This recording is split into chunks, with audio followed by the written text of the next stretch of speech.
So we're talking about the core essence of a person, the image of God, versus the masks that we wear, versus the things that veil us and the ways that we hide ourselves. And there are there are actually a lot of traditions that recognize the difference between the real person and something that's not the person. And they call it the false self, the persona, the personalities, parts, defense mechanisms, a lot of things.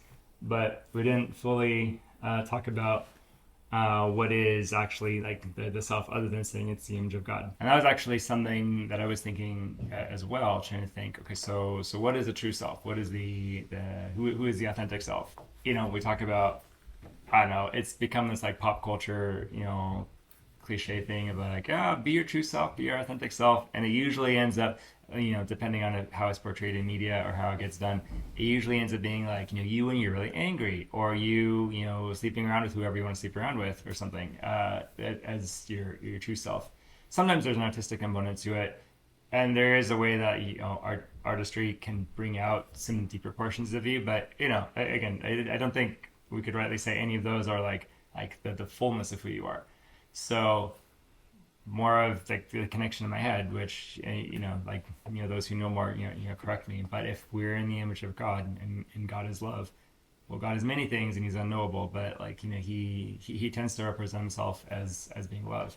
So I think, okay, so what is love then? And so St. Paul saith, love is patient, love is kind, love does not envy or boast, it's not arrogant or rude, it does not insist on its own way, it's not irritable, not resentful, it doesn't rejoice at wrongdoing, but rejoices with the truth.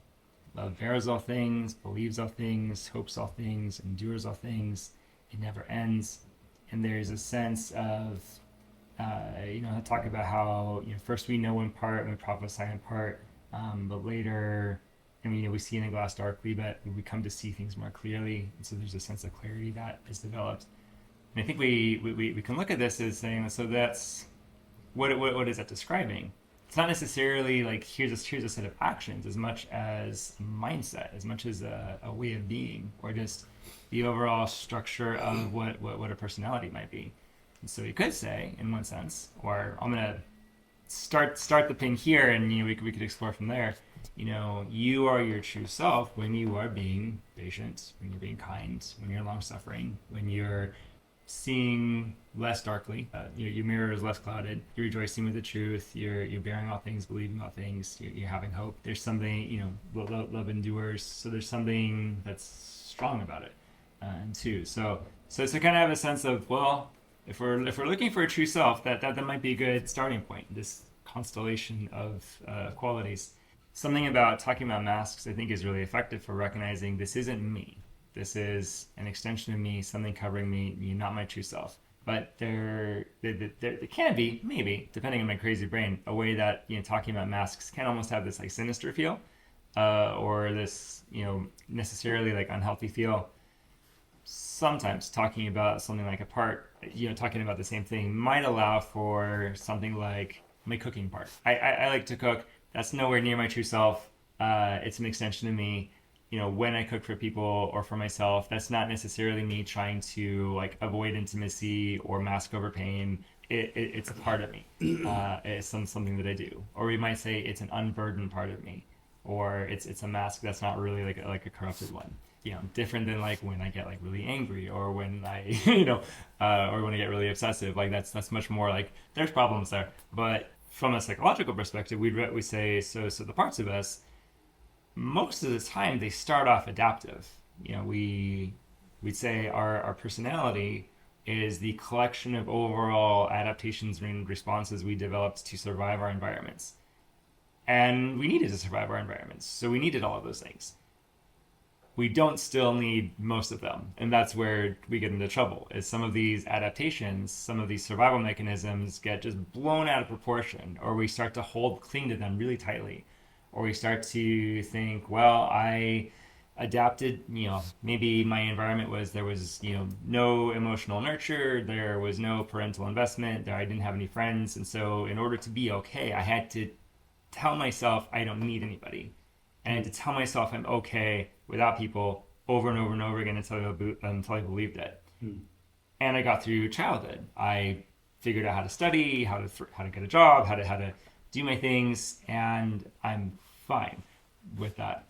Am I really fine? Well, yeah, but am I thriving? Am I being all that I'm meant to be? Am I able to connect with people? Am I able to grow? Am I able to heal from things? Well, no. And so that avoidant mechanism, or that mechanism I developed to avoid relationship pain by telling myself I don't need it, what started off as good because it got me through stuff, and is no longer good.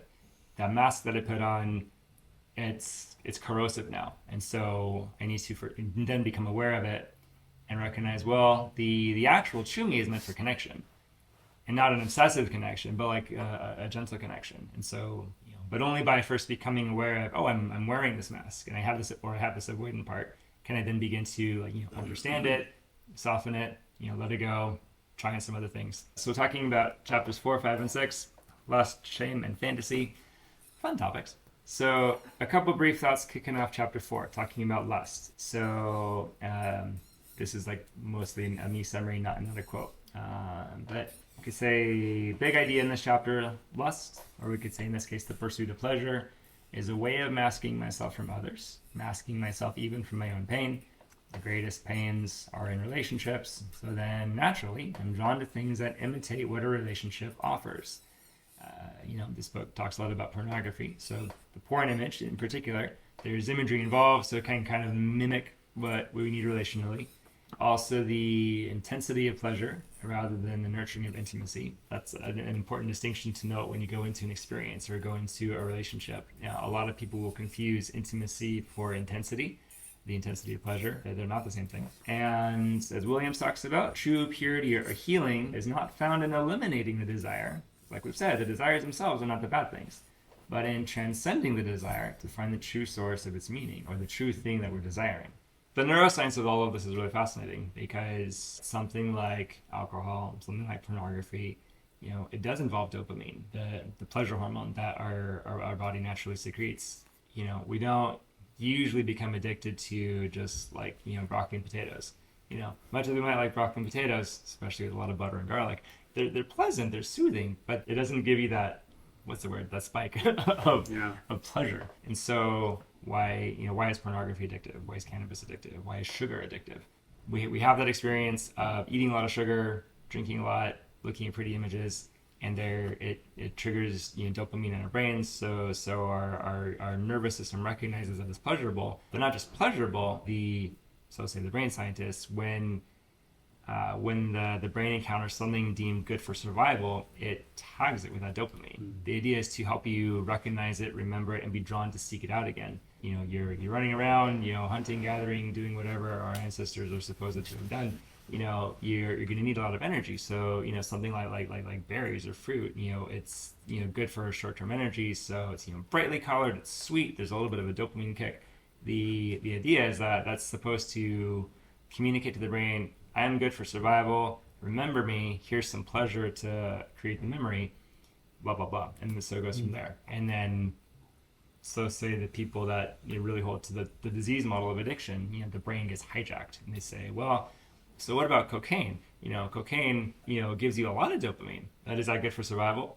No, not at all. But the brain's been fooled into thinking that. And so there's that dopamine tag. So a lot of people will do these really intense things, we'll have these sexual experiences, we'll do these drugs, we'll eat the sugar, we'll skydive, whatever, and we'll have these rushes of hormones, and that'll get tagged in our brains as like, hey, that's good for survival. Well, I don't know why skydiving and an adrenaline rush is actually good for survival, but anyway, it's not a perfect pattern. But what happens, like you're saying, is there's the brain is involved, and experiences that happen repeatedly the brain starts to form around those. A common maxim we say in the counseling world is the neurons, the nerve cells, fire together, wire together.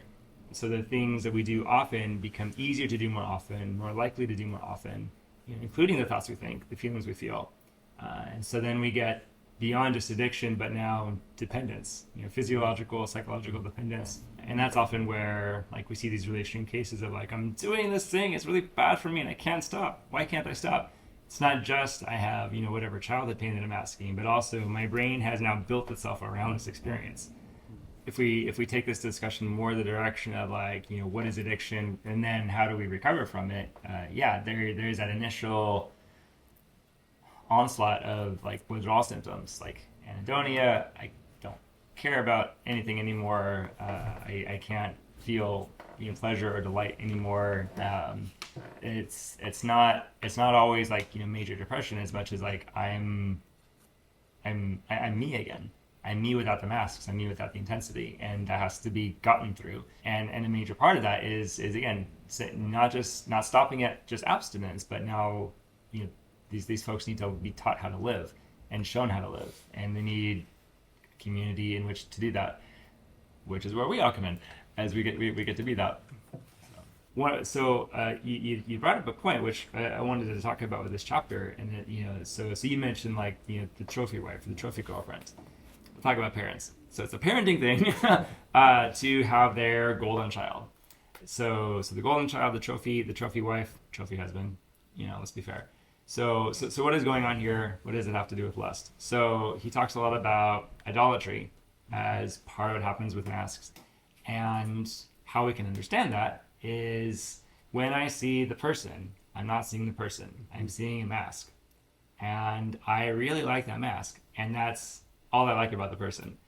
And maybe that mask is their body, maybe it's their butt, maybe it's an aspect of their personality, maybe it's the way that my kid gets straight A's and is like the popular kid at school, maybe it's the way my boyfriend, husband is like really rich and really attractive and really social and gives me a lot of opportunities. But when we're relating to people, one of the major pitfalls or one of the major obstacles to relating to people in an iconographic way is not seeing the person, and maybe not even seeing the whole person, not even seeing more than one mask, but just being like, or I'll cherry pick my couple favorite parts of you, fixate on those, expect and demand those, not welcome anything else, and then basically I've sliced and diced you to and objectified you. That's not even just talking about like sexual relationships. Like I could do that in a platonic relationship. I can do that with my kids. I can do that with my parents.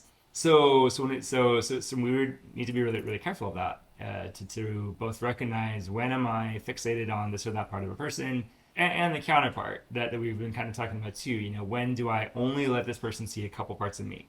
I only let them see that I am this cool, prestigious counselor. I only let people see that I am the writer. I only let people see I have cool hair. If I get preoccupied with my own little parts, then like I'm breaking myself apart. And then when a couple parts meet a couple other parts, it's just like part salad, and it's a disaster. So think of here both. When do we bring ourselves out, and when do we hold back? And also, like, what do we do when we want to go deeper, but other people don't? So something like that, especially in church spaces. That's where you're starting to talk in terms of how Williams will talk about the veils. Masks obscure, they keep people out. Veils begin to reveal. So we could say, like if we're thinking like the physical church, if I lock and bar the gates, nobody can get in, nobody can know anything. That's a mask. We open that, and people get to come in, and they get to see, okay, so here's however the boundary between narthex and nave is. Maybe it's like open double doors, maybe it's a window, something. But you can kind of see through that. A person gets into the nave. We can look in and see there's the iconostasis, and depending on the design, I can start to peek through it, because it's not a wall. It's not meant to prevent us from knowing things, but it's meant to show there is something holy back here. You got even closer and peek through, you see the chalice is covered with a veil. And again, it's not meant to hide it as much as just to designate there is something very special, very precious here. And not everyone will go there. Not everyone will come to the church at all. Not everybody will make it all the way into the nave. Not everybody will care what's in the Holy of Holies. And but for the people that do and that want to get close, there's nothing really keeping them out from knowing. And maybe we can look at ourselves that way too, is to say, well, there is something really good and beautiful and precious in me. My story is worthwhile, and it is beautiful, and it is worth being told, and it is good for me to tell my story. most of us don't have a life context situation where we need to broadcast it on major networks, although some of us do anyway. Social media becomes an interesting variable here. But yeah, but even then we can say, okay, so should I be posting these super personal things like unregulated on Facebook? For me, it's an interesting experience because, given my work promoting a clinic and I'd like to be a published writer, there's kind of a way where technically I'm supposed to be developing an online following. Hence, I'm turning this into a podcast. But that's not a journal. That's not me. That's not my confessional. It's this very curated, here's my work, here's my writing, here's my thoughts on recovery. So it's a mask. It's a masked version of me that I'm putting out into the unregulated masses of humanity. Among my parish, I let myself be known more. Among my close friends, I let myself be known much more deeply. Because like the innermost parts of me are not for everybody. They're for people who demonstrate that they can handle a holy thing in a holy way. And glory to God, there have been a good number of people in my life who have done that. And so I'm really delighted that there's some people that know me really deeply, but not everybody. To your second point, what do we do with these communities that just want these superficial relationships? I feel really frustrated about that too. I think I'm noticing for me at my life stage, like I don't have like a lot of time or energy for things. So I'm like, I don't want to waste time in my relationships. We're either going to be deep friends or we're going to barely talk. But I'm unique and odd that way. Some of that I think has to do with what we in clinical circles call the stress tolerance. It can be a better metaphor would be like acclimation. So if I grow up in the desert and I'm used to heat and sun and sand, that's going to feel like my normal. If from growing up in the wilds of Arizona, then I move up to like Alaska, where they have this thing called snow and these really long winters. And I've never seen that before. My first winter, I'm going to hate it. I'm going to absolutely hate it and not be able to handle it really well. And I might think I'm going to die. I'm not. The weather, the cold on its own is not going to kill me. And in fact, if I stay up there, I will begin to acclimate. I'll get used to it. I'll buy tons of wool and just shroud myself in cloth all year. And I may still not like the cold, but I'll come to realize it's not killing me. And I think emotions, other people's parts, other people's stories are very much like that.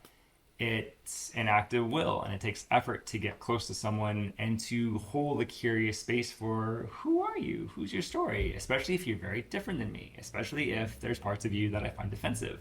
And there probably are. You do something, say something, hold some view that I find offensive, it's distressing to me. And so then it becomes laborious to be with you. But if I do that labor, I can learn to see past that offensive part to these really beautiful parts. And every now and then I've actually done that. It's kind of nice. It's tiring, so I haven't done it as much as I should, but it is a possible thing. But I would say it's hard to invite like a whole community to do that all at once. People will only go as far as they're open to going. Hopefully we as a culture can like gradually grow a little bit more deeper with each other. Chapter 5. Chapter 5 is talking about shame. Shame is different than guilt. Guilt is more of an objective state of things. Shame is a mentality that keeps me alone, keeps me from seeking connection, Shame in particular comes not just from a ruptured relationship, but the perceived inability to repair it or return to the other person, which becomes especially important for parents. Living without relationship is untenable. So again, I will seek something to either imitate the relationship and or to mask the pain. Ergo, porn, drugs, other intense things like we've been saying. Healing comes through the journey inward, mindfulness, to know myself, to know the pain, and the structured reveal of self, such as in confession or in carefully controlled settings. Again, when I'm in shame, I'm both isolating and hiding myself, and so the move toward another person and the revealing tends to be the reversal of shame, which is hard and scary, but it's a good thing. What I've observed is that the most difficult part of recovery is not actually quitting, whatever the thing is you need to quit. It's actually facing up to the harmful impact you've had on other people. Clinical terminology for sin. That's really hard. It's really scary. It's really uncomfortable. And a lot of people don't have any concept for, I can look at the bad I've done and still be okay. That can only be learned through the experience of showing the bad stuff and having people still be okay with you. Hence, group counseling, and why I tell all my clients, you all need to go to group counseling and go to group. But That's my tangent. You're not your sin. Being sad about your sin is not a bad thing. It's a healthy thing. Wallowing in it, that's not so good. Wallowing in it to the point where I no longer approach people and I don't take any action over it, that's shame. That's unhealthy. But saying, I did a bad thing. That sucks. I want to now do something good. That's what it's supposed to be. So, like faced with the possibility of I might actually truly encounter like another person's image, or I might encounter like the mercies of God. There are parts of us that shy away from that, and maybe these are like the broken, the wounded, the corrupted parts of us, the parts that most need healing. So I mean, it's a really real thing. A mindful course of action could be to recognize when that's happening for yourself, and maybe even using language like, I notice myself shying away from God, or I notice myself feeling uncomfortable in the presence of love, or I notice myself wanting to run away. If you've noticed it, you've spotted the mask. And if you've spotted the mask, then you can pray the Jesus prayer and now work to see past it or see other than that mask, and begin to then, in some cases, even like go against it. This shame mask that says like, you're ugly, like go away, like hide yourself, don't approach the relationship, stay away, stay alone. If you can notice that's happening and notice that, you can begin to like go against it and then like approach somebody anyway. One of my favorite parts of Orthodox practice is the sacrament of confession. It is the anti-shame measure, because it is you revealing things about yourself to God with the priest as witness, and it is for your healing. It's safe there, and especially if the priest is skilled at hearing things and also holding space for you. Part of what I love about that too is when that's just part of liturgy. I mean, here at how Annunciation was set up, at one point, confessions were happening like up on the ambon, like up in front of everybody, and it was not hyped up, it was not talked about, it was not shamed. It was just like a thing. It was just a normal part of things. You'd go venerate, you'd go up to confession, you go back into the liturgy, and everybody did it, and everybody knew that everybody did it, and everybody kind of expected that at some point I'll see everybody I know in there, and at some point I'll be there. And I always got the sense that you see somebody up in the confession line, and different than like back in Protestant services, they'd be like, if you've got extra problems, go to the prayer room, we'll be there for you. Which did that sometimes, but it was always this like really hyped up thing. I always get the sense, you see somebody in the confession line, it's just like, oh, good, they're doing what they need. Cool, I'll go next or something. And just this very like calm, gentle, we're just exposing ourselves. It's a normal part of what we do, and we're good. Part of what I love about like the internal family systems, model of like talking about the person, because this is the one where they use the parts. So they talk about parts that act like masks to protect us, but then we recognize there are other parts that we call them exiles. They're the parts of us that are not allowed to be seen. We're taught somewhere, don't show this part to the world. And in some cases, like you're saying, like don't even acknowledge this part in your own self. This, I've noticed this a lot for people working through recovery from sexual addiction. They kind of quickly get the sense of like, I shouldn't go like look at pictures of naked people. But then they start thinking like, I shouldn't even have any sexual thoughts at all. If I have a sexual thought, that's bad thought. And so they end up exiling that whole part of themselves, and they won't acknowledge, I have sexual desire, I have needs. And there's a lot of reasons for that, but they have exiled part of themselves, even out of their own awareness, which always ends up being a problem because it's still there. That wound is still there, and it will surface, somewhere else, in some other way, usually in a bigger way. But yes, that's a really important aspect of this to remember.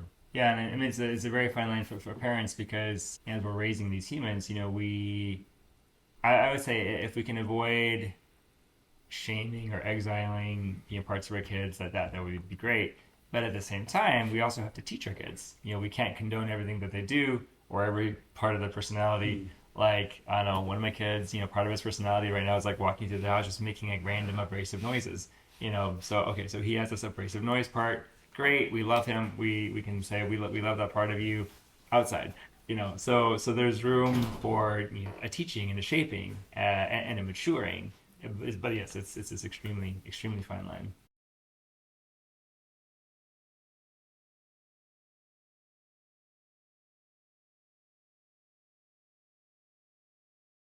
I'm still growing in my own life and practice, so I want to be careful with this answer, and remain in deference to what your priest would say, what the holy elder would say, because they know the spiritual world in ways that I don't. I know the clinical world moderately well. If I believe in Orthodoxy, we have this idea that our thoughts come to us, that they don't actually originate with us, which is different than how a lot of psychology systems work. If that's the case, and then we can say this thought's coming to me, especially if it's like a lustful thought or like one of our passions, this thought's coming to us.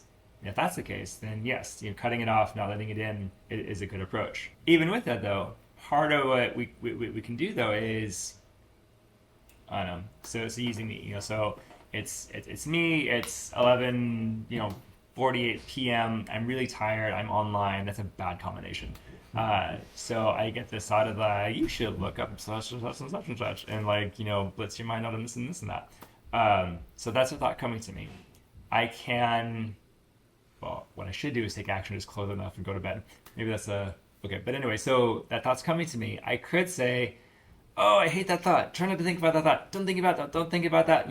Batteries. You shouldn't be thinking about that. And I can dialogue and fight it and struggle with it. And that kind of just makes it worse, because I recognize that's a bad thing. I need to get that bad thing out. Or I can do like the airplane circling over the head thing and just kind of recognize I'm being tempted. I'm having that thought. And if I've done some previous like reflection, I can recognize that thought's here. It's this time at night. I need to go to bed. And just like act on it and just like do what's good. And so in that case, you kind of like cut it off at the root by just noticing it and turning away from it. And that would be similar, I think, to some mindfulness approaches. We'll just say like, hey, you've got this thing, just like kind of notice that. And in the counseling setting, when we say just notice that, that's a really gentle, like curiosity-based move. We're just like kind of observing, just playing like the gentle, the neutral observer. The way and say like, oh, I noticed that there's a painting of some water lilies over there. Cool. I don't have to do anything about that. I could like fixate on it and like talk about it and like try and drag it over here and whatever. Or I can just be like, oh, that's cool, and then go on with my business. And probably like taking that approach to the passions and the wayward thoughts is probably more where we're safe. We're just like not engaging with it. Let's talk about fantasy for a little bit, because it is getting late, but I wanted to talk about this. So whereas like lust becomes a way of using like the pursuit of pleasure as a mask, and whereas shame is something that just like isolates us from people together, fantasy is something that disconnects me from reality altogether. Like all sorts of reality, fantasy is very tied up with dissociation, very tied up with this, we say I'm fixated on this particular part of a person, and when I like detach this part of a person from the person, it becomes an unreal thing. And so if I am fixated on this thing that I love about this person, or this thing that I hate about this person, I'm in fantasy, because I'm not connected to the whole person. I'm not connected to reality. So I'm going to say if fantasy is an active thing, if I'm actively fantasizing and disconnecting myself from reality, the counter to fantasy is curiosity. When I become curious and interested and wondering, and I want to move toward and encounter and know more, fantasy is completely undone. Not right away, but like that becomes the reversal of it, because I'm wanting to be in reality, maybe in my reality, maybe in your reality, but I'm wanting to encounter things as they are, and that has to be learned. It has to be discovered. But if I'm able to actively cultivate a sense of curiosity and favoring reality, a desire for what is real, then I'm on the right track. So I kind of hinted a little bit talking about seeing this painting, but the visual I'd use is, so imagine you're in a museum, and here's a sculpture of something, and so if my critical mask is on, I might say, oh, I don't like it, or I might say, I might start to critique it, talk about what's good or bad about it. If my super nerdy historian part is out, I'm like, well, this statue is reminiscent of such and such and Baron something, whatever. I might just like go off and like not really see it. I'm like seeing something else. Or if I am like the obsessive possessive collector, I might be like, I must have this statue, But the curiosity is that considering and that wondering, and that starts with the noticing. I notice that. I'm interested in moving toward it, seeing more of it, and just observing it, and just considering it. It's gentle. It has no agenda. It doesn't own it. It doesn't react to it. It doesn't need to do anything. All it needs to do is be present with it, and maybe have a sense of wonder about it. And here's where the metaphor breaks down. If it's a person wanting to now connect with the person and be with the person and more about them. So it's different than interrogation. Interrogation has force. It's different than like an aversion. Aversion doesn't move toward. So, but it's that gentle curiosity, that just soft, open-hearted awareness that is the complete opposite of fantasy. And when we can cultivate that, then we can also bring in the Jesus spirit. Be like, oh, here's this beautiful person. Lord, have mercy on this person. Lord, have mercy on me. And then we can go about our day, or we can move in deeper. But curiosity becomes the juncture. But we should not go on into infinity, because it is about that time, and we've said a lot of words. So I will wrap us there. There's lots of great thoughts. So next week we'll be here with chapter 7, 8, and 9. I do hope to kind of diverge a little bit from the book, because he doesn't specifically talk as much about how do parents talk to the kids about this, but I do want to make that a part of this. So I do want to spend some time next week specifically talking around, hey, for us who might someday educate a kid about sex, sexuality, etc. Like, what are some considerations? So I'd like to bring that in next week, as well as the next chapters. So we'll see if we pull that off. You're all welcome to be there in some form. It's great to see you all. Good night to you onliners. Thank you for being here.